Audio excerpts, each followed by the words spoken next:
This is Mars Hill in Athens, where Paul came on his second missionary journey and where he preached the remarkable sermon about the unknown God that is found in Acts 17.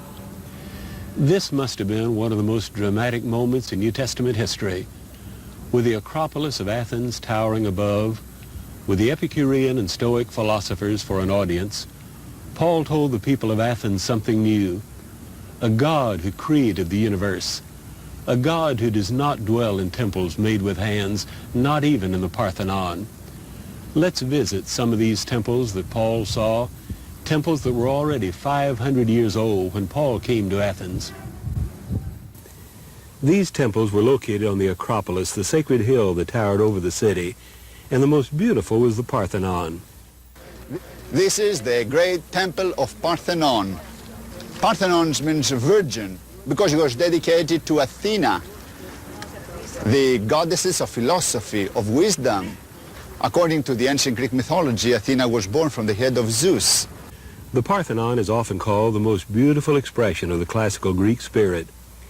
It was built during the golden age of Pericles, and the construction took 10 years, beginning in 447 BC. The Parthenon is 210 feet long and made of white Pentelic marble.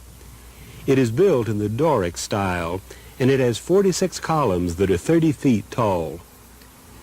There were no decorations inside the temple. That was the home of the goddess.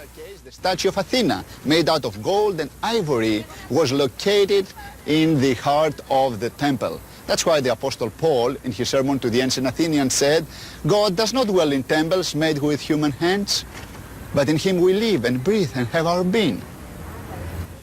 Greek temples were decorated on the outside, where the people gathered to worship the god or goddess. The pediments at either end of the Parthenon were decorated by the famous sculptor Phidias. These sculptures were stripped off in 1812 and taken to the British Museum in London. When we try to visualize the Parthenon with these sculptures in place on the two pediments, we catch a glimpse of the glory of Athens as Paul saw it. In 437 BC, the year after the Parthenon was completed, Pericles began work on a new monumental gateway leading up onto the Acropolis. The Greek name for this gateway is the Propylaea. The earlier gateway had been destroyed in the Persian invasion 40 years earlier. The Propylaea was over 200 feet long. It had Doric columns that supported a great marble roof. Like the Parthenon, the columns were tapered, a little larger at the bottom than at the top, and this is what gave those Greek temples their beautiful symmetry. Paul told the Athenians in his sermon that he had walked around and seen the objects of their worship. So the Erechtheion was another temple that Paul must have seen. Work began on it 15 years after the Parthenon was finished. The Erechtheion was dedicated to Athena and Poseidon, the god of the sea, and it was built on the very spot where, according to Greek mythology, Athena and Poseidon had a contest to see which one would possess Athens and protect her. Poseidon offered the sea, naval power. Athena offered the olive tree, prosperity, and won the heart of Athens. And the Erechtheion was built to reconcile the two deities. The 6 caryatids are the most captivating part of this temple. Extremely fine pieces of sculpture, these maidens have been holding up the great marble roof for 2,500 years. The Agora, or marketplace, was located at the base of the Acropolis. In every Greek city, the Agora was the heart of city life. It was a market or ancient shopping mall, but it was far more. It was where the city government was carried on, where the philosophers taught, and where citizens met to share the news. As Paul walked around the Agora, he would have seen the temple of Hephaestus, the god of fire. Built just a few years before the Parthenon, this is now the best preserved ancient temple anywhere in Greece. On the opposite side of the Agora, Paul would have wandered through the shops in the Stoa of Attalus. The Stoa had been built 200 years earlier by Attalus, king of Pergamum, in gratitude for the education that he had received in Athens. The Stoa was reconstructed in the 1950s, and it now serves as a museum for antiquities found in the Agora. Paul would also have seen the temple of Olympian Zeus not far from the Acropolis. With 106 columns, this was the largest temple ever built in ancient Greece. The Athenians had been working on it for 500 years when Paul came to their city, and it would not be finished for another 100 years. According to Acts 17, Paul's sermon about the unknown God was preached at the Areopagus, or Mars Hill. Looking down from the Acropolis, we can see a large outcropping of rock, and this is Mars Hill. The oldest court of Athens met on this hill, or somewhere around it in Paul's day. And when the Epicurean and Stoic philosophers heard Paul's teaching about Jesus and the resurrection, they brought him to a meeting of the Areopagus, curious to hear his new teaching. Today, Paul's sermon is remembered in the name of the street on the south side of the Acropolis, Dionysius the Areopagite Street. Dionysius was one of the judges who became a believer. Paul's sermon is also remembered in a bronze tablet on the side of Mars Hill. And here we have Paul's sermon written in a bronze plaque in Koine Greek. This is how it sounded when Paul preached to the Athenians. Σταθείς ο Παύλος εν μέσω του Αρίου Πάγου έφη, εύρων και βωμών ενώ επεγέγραπτο αγνώστο Θεό. You see, in the fifth line, we have agnosto Theo, unknown God. In English, you have agnostics, and you have the word theos, theology, the study of God. Athens was not the only city with an altar to unknown deities. Archaeologists found this altar in the Temple of Demeter at Pergamum, across the Aegean Sea from Athens. The inscription reads, "To unknown gods." It must have been a moment of high courage in Paul's life when he stood here on Mars Hill with the Acropolis towering above and told the Greek philosophers about an unknown God, a God who is found not in the Acropolis in Athens, but in an empty tomb in Jerusalem.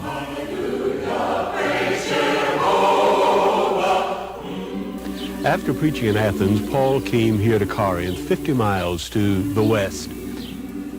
Corinth was located on a narrow isthmus between the Saronic Gulf and the Gulf of Corinth, and this gave the city one of the most strategic locations in the ancient world. Today, the Corinth Canal cuts across the isthmus. Nero tried to dig such a canal in the 1st century but failed.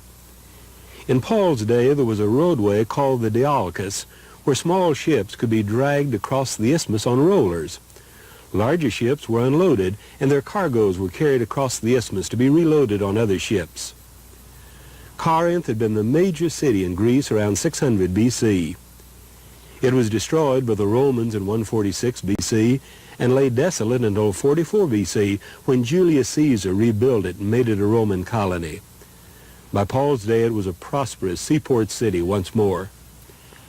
Archaeologists have been working at Corinth for nearly 100 years, and the ruins we see are the Roman city where Paul lived and preached. It was a seaport town, very wealthy, and with all the vices that are common to such cities. The main road leading into the city from the seaport was the Lechian Road, and Paul probably walked on this road many times. It was lined with columns, little shops, and public buildings. One of these public buildings was the Fountain of Peirene, which was the major source of Corinth's water supply. The fountain had been rebuilt by the Romans during the reign of Emperor Augustus, one of many such projects at Corinth. Another building on the Lechian Road housed the public toilets. Corinth may have been the first ancient city to have such public facilities. That's where the ancient Greek philosophers used to sit and philosophize. The Temple of Apollo was the glory of Corinth and was located on a low hill where it could be seen from all parts of the city. The temple was dedicated to Apollo, the god of music and song and poetry. It was built in the 6th century B.C., 100 years before the Parthenon, and it was restored in the Roman rebuilding of Corinth. The Temple of Apollo had 38 columns, and 7 of them are still standing. These columns are different from most Greek temples. They were monoliths, that is, each column was cut out of a single piece of stone. At most temples, the columns were put together in sections called drums and held in place by iron pegs. Here at the Propylaea in Athens, it's easy to see the drums. But at the Temple of Apollo in Corinth, each column is a single piece of stone. And Acrocorinth, the hill of Corinth, towers over the city in the distance. The theater of Corinth was located just north of the Temple of Apollo. It had been built in the 5th century BC and then rebuilt by the Romans. Living in Corinth for a year and a half, Paul may have attended dramas and concerts here. Little remains of the theater itself, but sculptures that once decorated the theater are now on display in the Corinth Museum. The Acrocorinth is over 1,800 feet high, and it served the city's needs in two ways. One was protection. There was a fortress on top of the mountain, and when invaders approached Corinth, the people took refuge in this fortress. When we climb Acrocorinth and see how far it is back down to the city, we can understand why in 1,000 years Acrocorinth was never taken by storm. The Crusaders built a fortress in Acrocorinth, and most of the ruins that we see today are Crusader. But here and there we can see the ancient Greek walls under the Crusader ruins. From the summit we have a beautiful view of the vineyards and fields along the Corinthian Gulf. Farming was important here in Paul's day, and this may explain why Paul used farming imagery in writing to the Corinthians, expressions like muzzling the ox and plowing and threshing in hope. But Acrocorinth served the needs of Corinth in another way. Along with the fortress there was a temple on the summit, a temple to Aphrodite, the goddess of love. Like many a seaport town, the pleasures of Aphrodite beckoned the sailors to come to Corinth. This may explain why Paul preached with fear and trembling in Corinth. Why fear? Because Corinth was a very dirty, sinful city. According to the ancient historian Strabo, there were 1,000 prostitutes who dispensed love in the temple of Aphrodite. When soldiers or sailors or merchants approached Corinth, they felt the lure of Acrocorinth, where they could yield to lust in the arms of Aphrodite. Today, the venereal disease in the Greek language are called Aphrodisian disease. No wonder Paul warned the Corinthian Christians not to be united with prostitutes. And no wonder there are so many admonitions about moral purity in 1st and 2nd Corinthians. Corinth was a pagan city, but there were also Jews here. We learn from Acts that Paul preached in the synagogue every Sabbath before turning to the Gentiles. Archaeologists have found an inscription that confirms the Jewish presence here. The inscription is on a stone lintel and it reads, "The Synagogue of the Hebrews." They have also found a piece of marble decorated with 3 menorah. However, both of these are considerably later than the time of Paul. Corinth also had a large agora, or marketplace, lined with shops on all sides. One of these little shops has been restored with its vaulted roof to give us an idea of what they looked like in Paul's day. We know from Acts that Paul worked as a tent maker with Aquila and Priscilla, and their shop might have been located here in the agora. The Isthmian Games were held about 10 miles from Corinth, and these games gave the tent makers a ready market. Because of the Isthmian Games being nearby, and people who come from all over Greece and they will live in tents, so Paul had an opportunity to make tents for them or to repair their tents and to make money and support himself.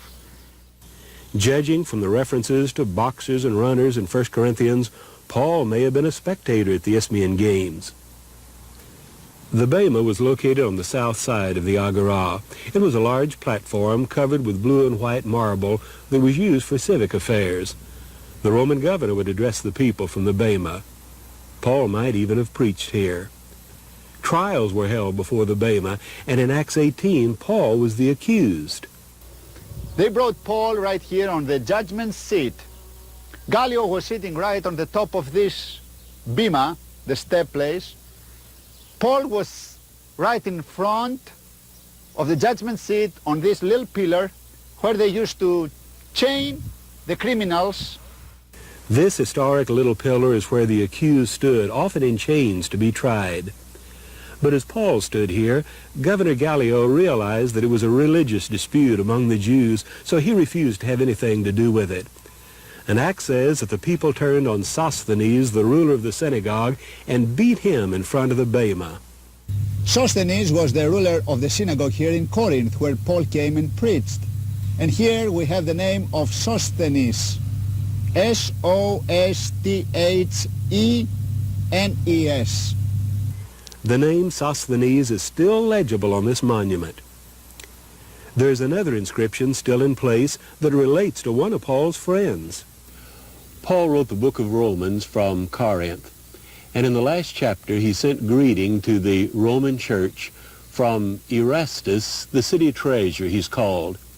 In 1929, archaeologists found this inscription in Corinth.